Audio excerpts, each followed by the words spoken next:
Good morning, everybody. Minister Tom here. Today I'm going to talk about loving one another in this political season where people are disowning one another and hating one another and thinking badly of one another because you have a different political view. The same was the same in the day of Christ. The Jews did not think very highly of Christ. They were afraid. The leadership, the Sadducees, and the Pharisees were scared to death, just as the left is scared to death of Donald Trump today. That becomes pretty obvious when there are two assassination attempts. It's quite frightening. At any rate, throughout the Gospels, especially in John and in Acts, and as well as in Luke, we're told to love one another. Now, that can be hard to do, especially if you have a very strong disagreement with another person.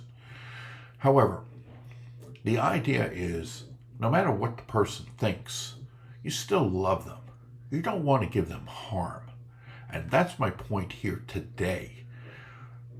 You may not like a candidate, you may not like the policies, and frankly, you pretty much know where I stand on this. I'm not happy with the policies of the other side. However, that does not mean that I'm going to go out and do harm to somebody else. I will disagree. I may disagree even strongly, but that doesn't mean that I'm going to do something more than just simply disagree.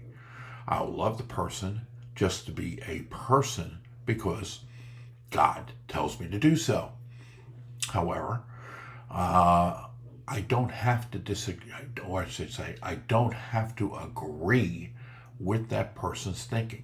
And believe me, there are many people, and some of you probably out there, who don't agree with what I think or say, and that's just fine. That's the purpose of the First Amendment. I could tell you something personal. I live in an HOA and decided to put up a flagpole. And on the flagpole, of course, on top is the American flag.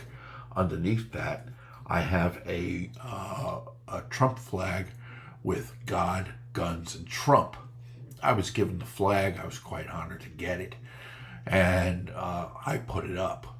My HOA says that we can't put up anything political. Frankly, it's not a political flag. It's an American flag that just has those words on it.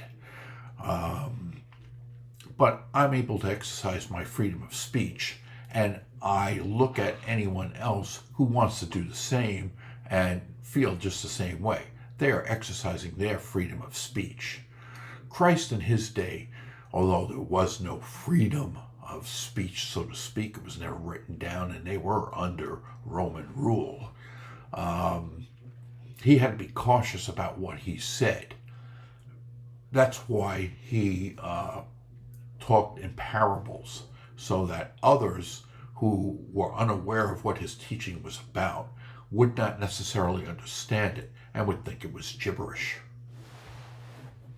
So, as I end this video today, and I know they are short because, frankly, I just want to give you some food for thought and ask you to read your Bibles, maybe do a little research on these things. I say to you, love your neighbors, love one another. Do not do any harm. Certainly, if you're not being harmed, don't do any harm to anybody else. But please, go out and vote. Let your thoughts be known that way. Do not cheat, as we did in the last election. Let me make myself clear. We were cheated on the right in the last election. It was so badly done that I'm quite surprised that more things weren't brought through the courts on behalf of Mr. Trump. But that's neither here nor there. Christ knew to say his word, to teach others to be loving of others, and to then leave it to his apostles. And that's what I say to you. You are the apostles, and it's up to you to love your fellow man and to accept what their opinions are and move on from there.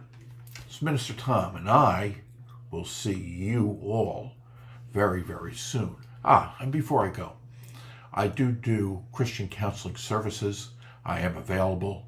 I will leave a link in the description of this video on how to get a hold of me.